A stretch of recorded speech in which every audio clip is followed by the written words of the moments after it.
جس بندے نے اس کو سٹارٹ کیا تھا وہ بندہ فوت ہو گیا، اس کے پوتے نے اس کتاب کو مکمل کیا ہے، ٹام ریتھ اس کا نام ہے۔ اس نے اس کتاب کے بالکل شروع میں نا ایک جملہ لکھا ہے کہ آپ جو کچھ بننا چاہتے ہو آپ بن سکتے ہو۔ آپ لوگوں نے بھی یہ جملہ سنا ہے، سب نے سنا ہے، جو کچھ آپ بننا چاہتے ہو آپ بن سکتے ہو، اوکے۔ لیکن یہ اس نے کہا کہ یہ غلط جملہ ہے۔ کیوں؟ کیونکہ آپ بہت کچھ بن سکتے ہو اگر آپ اس چیز پہ فوکس کرو جو آلریڈی آپ ہو۔ ہم وہ بننا چاہتے ہیں جو ہم نہیں ہیں، جو ہم ہیں، جو آلریڈی ہم ہیں، اگر ہم اسی چیز پہ فوکس کر لیں نا تو فیوچر میں اس سے کوئی بڑی چیز نکل سکتی ہے۔ مطلب مثال اگر اس کو میں تھوڑا سا نا ڈپ ڈاؤن کر لوں تو کہنے کا مطلب یہ ہے کہ اگر آپ لوگ اپنی اسٹرینتھ، اپنی کوالٹیز، اپنی ویکنسز پہ، اپنے آپ پہ، اپنے پوٹینشلز پہ، اپنے سکلز پہ، اپنی کمیونیکیشن سکلز پہ، اپنی پرسنالٹی پہ، اس پہ فوکس کر لے تو بہت ساری ایسی چیزیں ہیں جو آپ لوگوں کے پاس آلریڈی ہے، موجود ہے۔ اگر اس کو آپ تھوڑا سا ڈپ ڈاؤن کر لیں، نکال لیں، فلورش کر لیں، اس کو پالش کر لیں، اور پھر اس کو ٹائم ٹو ٹائم اس کو ایگزیکیوٹ کرتے رہے، امپلیمنٹ کرتے رہے، پھر دیکھیے کچھ عرصے بعد آپ کو خود اپنی پرسنالٹی میں نا کچھ ٹرانسفارمیشن نظر آئے گی۔ یہ ایسا نہیں ہوتا، یہ یوں سمجھ لیں کہ یہ مطلب ایک دن یا ایک رات یا پھر ایک ہفتے کی بات نہیں ہے، یہ ایک کنٹینیوس اور کنسسٹنٹ ورک ہے۔ تو اس وجہ سے اس کا ایک فارمولہ ہے، وہ ہے مستقل مزاجی۔ جو بھی کام آپ کر رہے ہو مستقل مزاجی سے کرتے رہو۔ سنا نہیں تھا آپ لوگوں نے، اگر پتھر پہ بھی قطرہ گر رہا ہو، بھائی کہاں قطرہ کہاں پتھر، اتنا سخت قسم کا، لیکن اگر ایک جگہ پر بار بار گرا تو کچھ عرصے بعد اس میں سوراخ ہو جاتا ہے۔ یہ کنسسٹنسی یہی تو ہے۔ قطرے قطرے سے کیا بنتا ہے؟ اگر دیکھیں تو کچھ نہیں بنتا، لیکن بھائی سمندر بنتا ہے اس سے۔ تو اس طرح چھوٹی چھوٹی ایفرٹس آپ اپنے آپ کرنا سٹارٹ کر دیں۔ کتنی دفعہ میں نے آپ لوگوں کو کہا ہے کہ اگر کسی کو بہترین گفٹ دینا چاہتے ہو تو کیا کرو؟ خود پہ کام کرو، یس، خود کو امپروو کرنا سٹارٹ کر دو۔ پھر دیکھو کیسے آپ کی زندگی، آپ سے جڑے ہوئے لوگ، آپ کے ارد گرد، آپ کا کام، آپ کا کیریئر، آپ کا بزنس، آپ کی فری لانسنگ، جو بھی آپ کر رہے ہو وہ خود بخود وقت کے ساتھ نا امپروو ہو گئی ہوگا۔ یہ ہو ہی نہیں سکتا کہ وہ نہ ہو، بالکل ہوگا، ڈیفینیٹلی ہوگا۔ لیکن ایک چیز کنسسٹنسی کے علاوہ وہ کیا ہے؟ انتہائی حد درجہ لیول کی سنجیدگی اس کے لیے ریکوائرڈ ہوتی ہے۔ ایسا نہیں ہے کہ آپ بس بھی اس کو تھوڑا سا ٹائم دے دو، یار باقی کل کروں گا، نہیں بھائی، ایک ٹائم فریم اس کے لیے بناؤ۔ 2024 سٹارٹ ہونے والا ہے، 23 کا اختتام ہونے والا ہے، بہترین ٹائم ہے کہ 23 کے انالیسس ابھی سے سٹارٹ کر لو کہ بھائی اس سال میں نے کیا کھویا، کیا پایا۔ اپنے آپ کو 2023 جنوری میں جج کر لو، وہاں پر اپنے آپ کو پکچرائز کر لو۔ جنوری 2023 میں کیسا تھا، کیسی تھی؟ دسمبر 2023 آ گیا، میں نے اس 11-12 مہینوں میں کیا کھویا، کیا پایا، کہاں پر امپرومنٹ آئی ہے، کہاں پر بہتری آئی ہے۔ اچھا، یہاں پر آپ نے کچھ چیزیں سیکھ لی، کچھ کھوئی، کچھ پائی، نئے لوگوں سے ملے، کتنی کتابیں پڑھی، نیا کیا ایکسپلور کیا۔ اس کے بعد آپ 24 میں جمپ کرنے والے ہو، ہفتہ 10 دن بعد، تو اس میں آپ دیکھ لو کہ 24 کی میری کیا پلاننگ ہوگی۔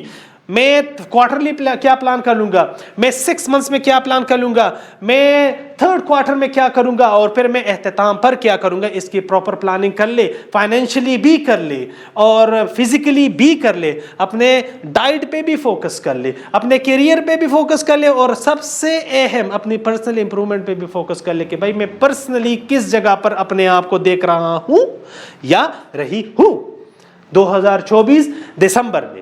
تو اس کو ایسے بھی انالیسس آپ لوگ کر سکتے ہیں۔ اس وجہ سے تعینات میں آپ لوگوں نے شاہ رخ خان کا ایک جملہ سنا ہے نا، اگر آپ کسی چیز کو پورے دل سے چاہو تو پوری کائنات اس کو ملانے میں لگے۔ اچھا، میں ویسے اس چیز پہ بلیو کرتا ہوں، میں شاہ رخ خان کی اس بات پہ نہیں، میں واقعی میں اس چیز پہ بلیو کرتا ہوں، اور یہ میں نے اپنی زندگی میں ایکسپوجر کیا ہے کہ جس چیز کے لیے میں نے دل سے کوشش کی ہے نا، وہ کہیں نہ کہیں سے، کسی نہ کسی جگہ سے، کسی کے تھرو وہ مجھے مل جاتی ہے۔ میرے ایک استاد نے ایک بات کہی تھی کہ اگر آپ کی زندگی میں کوئی بندہ ایڈ ہو جائے تو تھوڑا سا اس پہ ورکنگ سٹارٹ کر لو کہ یہ بندہ میری زندگی میں ایڈ کیوں ہوا ہے، اوکے۔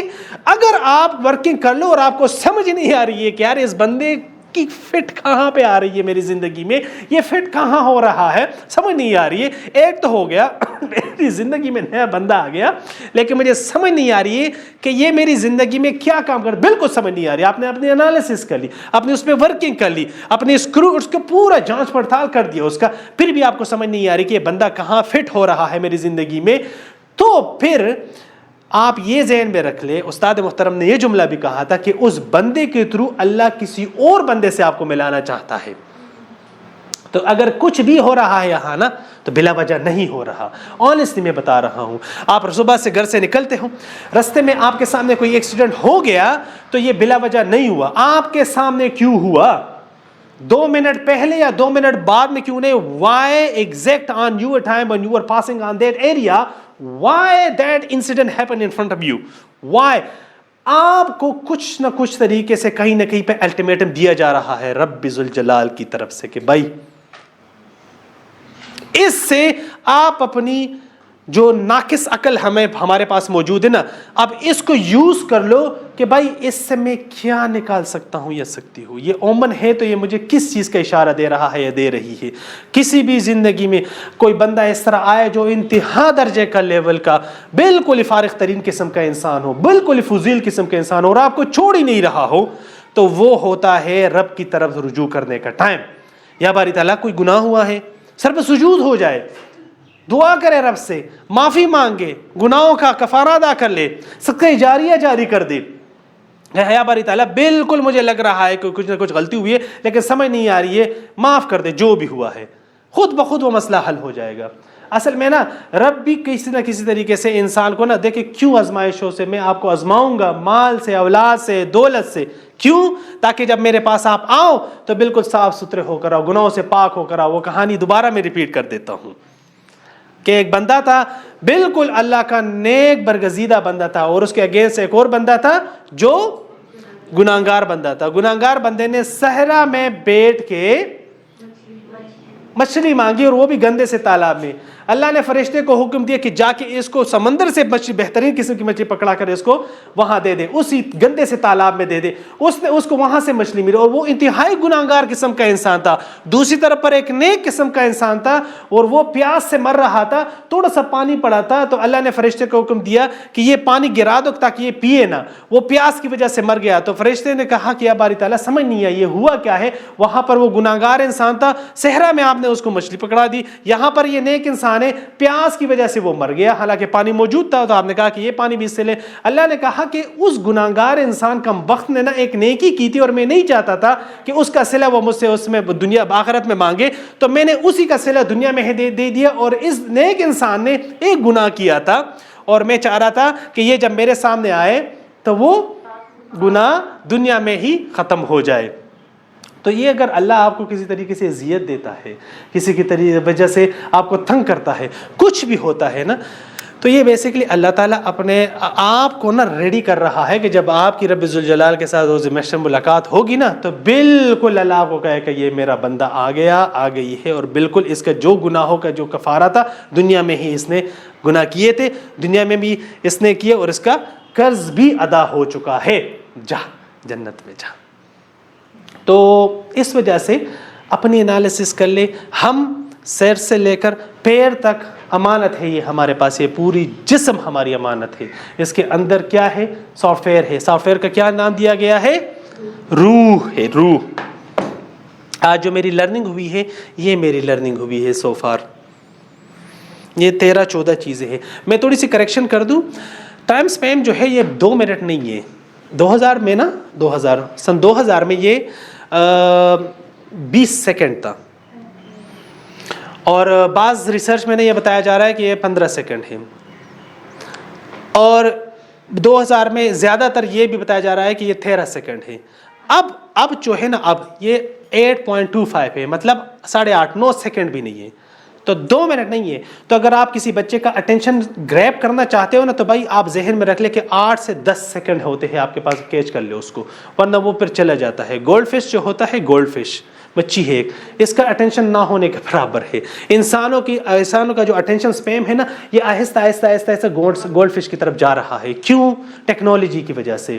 چیزیں اتنی تیزی سے ہو رہی ہے. اگر ٹیچر نے، اگر ایک مبلغ نے، ایک اسپیکر نے، ایک لیڈر نے، ایک اس بندے نے، صاحب اقتدار نے، صاحب حیثیت بندے نے اپنے آپ کو اپڈیٹ نہ کیا وقت کے ساتھ ساتھ، جو اس کے ماتحت، جو اس کے مقتدی ہے، وہ بھی اسی جگہ پر بالکل پیچھے رہ جائیں گے. تو اس وجہ سے ٹیچر کیا کرتا ہے؟ یہ کرتی ہے ٹیچر. کیوں؟ اگر فرض کرے، اس طرح ابھی ٹیچر نے بھی یہ بات ابھی ایکسپلین کی ہے نا، کہ مثال کے طور پر آپ کا یہ جو آپ اندر آتے ہیں نا نیگیٹو انرجی، یہ اورا ہوتا ہے ہر انسان کا. آپ کا اگر اورا اتنا اسٹرانگ ہو، اتنا پازیٹیو ہو، اتنا آپٹمسٹک ہو، آج جب کلاس میں آتی ہے تو آپ کے بچے کو اسی ٹائم پتہ چل جاتا ہے. اس کو پتہ نہیں ہوتا لیکن اس کو یہ فیلنگ آ جاتی ہے کہ بھائی میں آج نا پتہ نہیں کیوں کلاس میں بڑا مزہ آئے گا. اور اس دن ٹیچر کو بھی پتہ ہوتا ہے کہ واقعی میں کلاس میں آج بہت مزہ آئے گا. کیوں؟ کیونکہ وہ اورا اس کا اتنا اسٹرانگ ہوتا ہے. گھر سے آپ جب نکلتے ہو تو گھر سے اس مینٹلٹی کے ساتھ نکلے کہ اگر فرض کریں آج ہم کلاس میں جائیں گے نا، تو ہم بچوں کو نہیں پڑھا رہے، ہم مستقبل کو سنوار رہے ہیں. آپ کے سامنے بچے نہیں بیٹھے، کوئی بیوروکریٹ ہے، کوئی وکیل ہے، کوئی لائر ہے، کوئی فوجی ہے، کوئی جنرل ہے، کوئی سیاستدان ہے، کوئی بزنس مین ہے، کوئی کل کو جا کر امریکہ میں ناسا میں کام کرے گا، کوئی ٹیسلا میں کام کرے گا.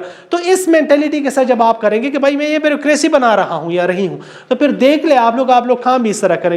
رینڈ کارپوریشن ہے امریکہ میں، انہوں نے ایک ریسرچ کی ہے. رینڈ کارپوریشن نے ایک ریسرچ کی ہے. ڈاکٹر اسرار، اللہ ان کو غریق رحمت کرے، انہوں نے کہا تھا نا کہ ہمیں نا انہوں نے مسلمانوں کو 4 سیگمنٹس میں ڈیوائیڈ کیا تھا. پہلے انہوں نے پہلے کو نا فنڈامنٹلسٹ کا کہا تھا. یہ فنڈامنٹلسٹ ہے، یہ نظریے پہ کام کرتے ہیں، یہ پولیٹیکل سوشیو اکنامک سسٹم لانا چاہتے ہیں. یہ مطلب ہمارا ایک سسٹم ہے، اس کے اگینسٹ یہ ایک اسلامی سسٹم لانا چاہتے ہیں. یہ رینڈ کارپوریشن کی ہے ایک، اور یہ ہمارا دشمن نمبر 1 ہے. رینڈ کارپوریشن نے یہ اپنی ریسرچ میں کہا تھا کہ ہمارا دشمن نمبر 1. یہ ایک نظریہ لانا چاہتے ہیں، ایک سوچ لانا چاہتے ہیں، ایک آئیڈیالوجی لانا چاہتے ہیں. پولیٹیکل سوشیو اکنامک سسٹم کہ مطلب سسٹم کیسے چلے گا اسلامی نظریات کے مطابق. یہ دشمن نمبر 1 ہے ہمارا. اس کے بعد ہے ٹریڈیشنلسٹ دوسرے نمبر پر.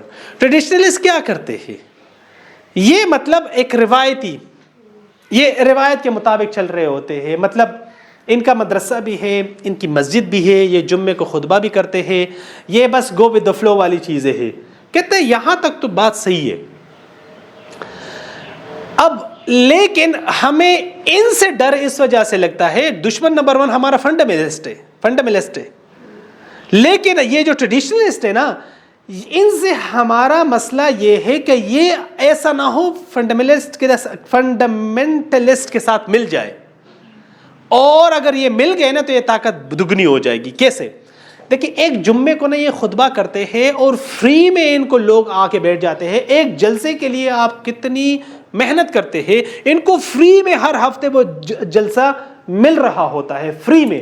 اگر یہ خطیب نمازیوں کو تھوڑا سا وہ والا نظریہ بھی اس میں ڈال دے اور وقت کے تقاضوں کو، وقت کے ٹرینڈز کو اس میں شامل کر دے اور اس کو اسلامک ٹچ دے دے. اسلامک ٹچ آلریڈی ان کا ہے لیکن اس کو لنک کر لے وقت کے تقاضوں کے ساتھ اور ٹرینڈ کے ساتھ، اور وہ خطبہ پیش کر لے، تو پھر دیکھیں کیسے انقلاب نہیں آتا.